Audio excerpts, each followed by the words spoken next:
Assalamualaikum. Welcome back to my YouTube channel English with Hasnaina. I hope you all are doing well by the grace of Almighty Allah. আজকের ক্লাসে আমরা English speaking practice করব। আমরা চোখে দেখব বাংলা কিন্তু মুখে বলবো ইংলিশ। আমি আজকে এই গল্পের মাধ্যমে আপনাদেরকে পজিটিভ ভার্বস শেখানোর ট্রাই করব কিভাবে পজিটিভ ভার্বস এর ব্যবহারগুলো আমরা আমাদের রেগুলার লাইফে করতে পারি। আমি পজিটিভ ভার্ব নিয়ে অলরেডি একটা ডিটেইলড ভিডিও মেক করেছি। লিংকটা আমি ডেসক্রিপশন বক্সে দিয়ে দিয়েছি। আপনারা সেখান থেকে কালেক্ট করে দেখে নেবেন। চলুন তাহলে আজকের ক্লাসটি স্টার্ট করি। পজিটিভ ভার্বস গুলো হচ্ছে have, get, make, let and help. এই 5টা পজিটিভ ভার্বের ব্যবহার নিয়ে আজকের এই গল্প। চলুন ক্লাসটি স্টার্ট করি। গতকাল আমি একজন মেকানিককে দিয়ে আমার বাইক ঠিক করিয়েছিলাম। গতকাল তাই কি হবে? ইয়েস্টারডে। ইয়েস্টারডে আমি ঠিক করিয়েছিলাম। আমি মানে এই কাজটা আমি মেকানিককে দিয়ে করিয়েছিলাম, আমি নিজে করিনি, তাই বলতে হবে আই গট। যেহেতু এটা পাস্ট ফর্ম, করিয়েছিলাম কালকের ঘটনা, তাই এখানে গেট না বলে আমরা গট বলবো। I got a mechanic. I got a mechanic. I got a mechanic fix my bike. Fix my bike. Yesterday, গতকাল I got a mechanic. I got আমি একজন মেকানিককে দিয়ে আমি এই কাজটা করিয়েছিলাম, তাই বলতে হবে সাবজেক্ট। সাবজেক্টের পরে চলে আসবে আমাদের পজিটিভ ভার্ব। তারপর যদি পারসন থাকে তাহলে পারসন, আর অবজেক্ট থাকলে অবজেক্ট। তারপর আমরা ভার্বের বেস ফর্মটা ব্যবহার করব, তারপর আসবে আমাদের অবজেক্ট। এখানে দেখেন পারসন যেহেতু একটা মেকানিক, তাই বলতে হবে I got a mechanic fix my bike. তারপর এটা খুব দরকার ছিল, তাই বলতে হবে ইট ওয়াজ। দরকার ছিল it was very. It was very important আমরা বলতে পারি, অথবা বলতে পারি necessary. Necessary, okay. It was very necessary, কারণ পরের দিন আমাকে অফিসে যেতে হতো। বিকজ বিকজ পরের দিন আমাকে অফিসে যেতে হতো। তাহলে যেতে হতো, কোনো কাজ আমাকে করতে হতো, এটাকে আমরা কিভাবে বলি? হ্যাড টু দিয়ে। তাই আমাদেরকে এখানে ব্যবহার করতে হবে because I had to. Because I had to go to. Had to go to the office. Go to the office. The office পরের দিন, তাহলে কি হবে? The next day. The next day. ওকে, পরের দিন আমাকে অফিসে যেতে হতো। আশা করছি এই কয়টা জিনিস আমরা বুঝতে পেরেছি। দেখেন ফার্স্টে কি? গতকাল, yesterday. I got a mechanic fix my bike, মানে আমি একজন মেকানিককে দিয়ে আমার বাইকটা ঠিক করেছিলাম। যখন আমরা নিজের কাজ অন্য কাউকে দিয়ে করাই, সেটাকেই কিন্তু পজিটিভ ভার্ব বলে। এখানে আমরা হ্যাড বলতে পারতাম, গটও বলতে পারতাম, কোনো অসুবিধা নেই। যেহেতু করিয়েছিলাম অতীত, তাই কি হবে? Goat. I got a mechanic fix my bike. আর মনে রাখবেন পজিটিভ ভার্বের পর কিন্তু আমরা ভার্বের বেস ফর্মটা ব্যবহার করে থাকি। ইট ওয়াজ ভেরি নেসেসারি, এটা খুবই দরকার ছিল। Because I had to go to the office, আমাকে অফিসে যেতে হতো। দ্য নেক্সট ডে, পরের দিন। তারপর বাসা ছাড়ার আগে মা আমাকে 1 কাপ গরম চা বানিয়ে দিলেন। বাসা ছাড়ার আগে, তাই আমরা এখানে বলতে পারি মা যেহেতু আমাকে দিলে, কোনো কিছু দেওয়ার ইংরেজি হচ্ছে লেট। মাই মাদার, ওকে, আমরা এই সেন্টেন্সটাকে এভাবে বলতে পারি মাই মাদার, আমার মা, তাই কি হবে? মাই mother let me, okay, my mother let me have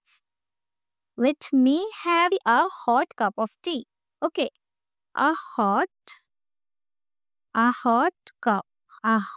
cup of tea মানে হচ্ছে গরম চা। My mother let me have আমাকে দিলেন।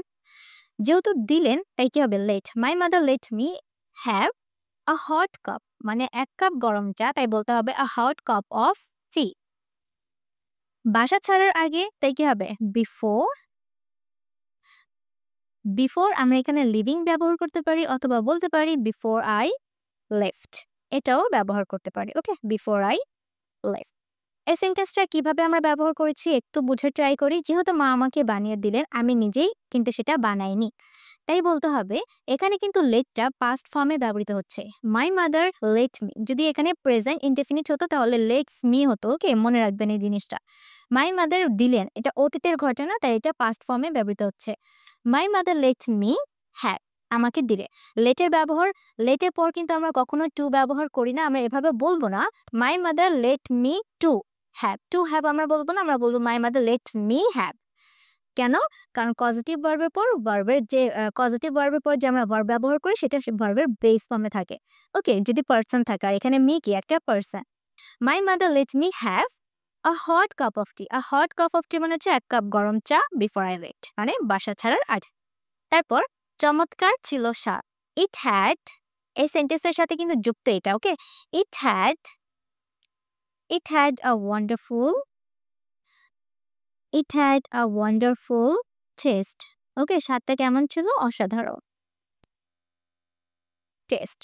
ওকে। তারপর চা খেয়ে বের হলাম। চা খেয়ে বের হলাম এটাকে আমরা কিভাবে বলবো? আফটার ড্রিংকিং টি। ওকে?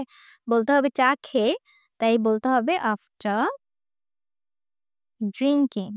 আফটার ড্রিংকিং বলতে পারি অথবা বলতে পারি আফটার হ্যাভিং। ওকে? যেকোনো একটা বলতে পারি, কোনো অসুবিধা নেই। After drinking or after having the tea. Okay? চা খাওয়ার পরে আমরা কি করলাম? আমি বের হলাম, তাই বলতে হবে আই লেফট। আমি বের হয়ে গেলাম। ওকে? অফিসে গিয়ে বস আমাকে একটি গুরুত্বপূর্ণ ফাইল টাইপ করতে বললেন। এখন বস আমাকে এই কাজটা করতে বললেন। বস কিন্তু নিজে এই কাজটা করছেন না। তাই এটাকে বলার জন্য আমাকে পজিটিভ ভার্বের ব্যবহার করতে হবে। অফিসে কি? তাহলে এটাকে কি বলবো? আমরা বলব যে অফিসে, তাই বলতে হবে ফার্স্টে at the office. At the office মানে হচ্ছে অফিসে। অফিসে কি হলো? বস আমাকে এই কাজটা করতে বলেন। তাই এখানে কে করতে বলেন? বস। বলতে হবে মাই বস। মাই বস হ্যাড। এখানে আমরা হ্যাড এর ব্যবহার করব। কারণ এখানে যেহেতু ওই অফিসে গিয়েছে, তার বস তাকে কাজের জন্য অফিসে রেখেছে, নিয়োগ দিয়েছে। যখন আমরা নিয়োগ দিয়ে, দায়িত্ব দিয়ে কাউকে কোনো কাজ করতে বলি, তখনই কিন্তু আমরা হ্যাভ এর ব্যবহার করি। হ্যাভ পজিটিভ ভার্বের ব্যবহারটা করে থাকি। এখানে যেহেতু করতে বললেন অতীত, তাই এখানে হ্যাভ এর পাস্ট হচ্ছে হ্যাড, আমাদেরকে হ্যাড ব্যবহার করতে হবে। মাই বস হ্যাড।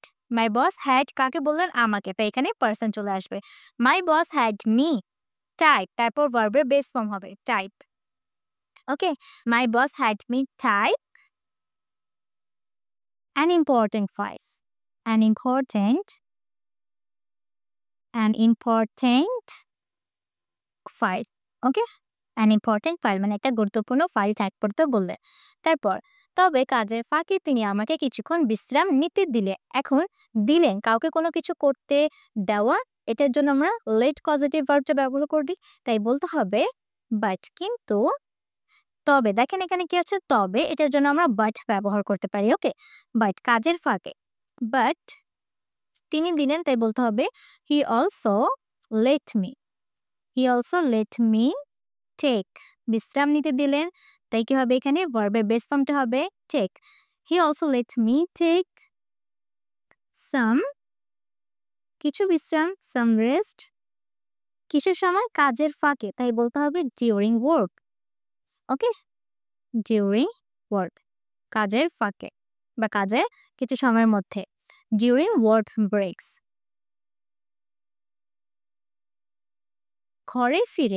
ঘরে ফিরে নিজেকে শিথিল করার জন্য আমার বোনকে ১ কাপ কফি বানাতে বাধ্য করলাম। ওকে, দেখেন আমি কিন্তু কফি বানাচ্ছি না, আমার বোনকে দিয়ে বানাবো। তাই এখানেও কিন্তু পজিটিভ ভার্বের ব্যবহারটা হবে।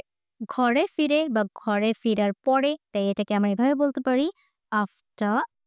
ফেরার ইংরেজি হচ্ছে রিটার্ন, তাই বলতে হবে আফটার রিটার্নিং। আফটার রিটার্নিং বাড়িতে ফিরে। আফটার রিটার্নিং হোম নিজেকে শিথিল করার জন্য আমার বোনকে আমি এই কাজটা করতে বললাম। কে বললাম? আমি বললাম। তাহলে এখানে কি হচ্ছে? বাধ্য করলাম। কাউকে কোনো কিছু কাজ করতে যখন আমরা বাধ্য করি, তখন আমরা মেক পজিটিভ ভার্বের ব্যবহার করে থাকি। আমি তাকে বাধ্য করলাম, তাই বলতে হবে আই। বাধ্য করলাম, মেকের পাস্ট হচ্ছে মেড, তাই বলতে হবে আই মেড। কাকে বাধ্য করলাম? আমার বোনকে। I made my sister. I made my sister I made my sister কি বানাতে বললাম? ১ কাপ কফি। তাই বলতে হবে মেক, ভার্বের বেস ফর্ম হবে। এখানে দেখেন এই মেকটা হচ্ছে পজিটিভ ভার্ব আর এই মেকটা হচ্ছে main verb. I made my sister make. যেহেতু কফি বানাতে বললাম, তাই মেক হবে। Make a cup, a cup of coffee a cup of coffee কি করার জন্য? নিজেকে শিথিল করার জন্য। To relax, to relax myself, to relax myself মানে নিজেকে, to relax myself। এভাবেই এটার ইংরেজি হচ্ছে that's how, মানে that's how এর মানে হচ্ছে that is how, that is এই apostrophe দিয়ে s যে লিখেছে এটার মানে হচ্ছে that is how মানে হচ্ছে এভাবেই আমার দিন কাটলো, that is how a busy day, a busy day কাটলো was, a busy day was spent। ওকে, একটা ব্যস্ত দিন কাটলো।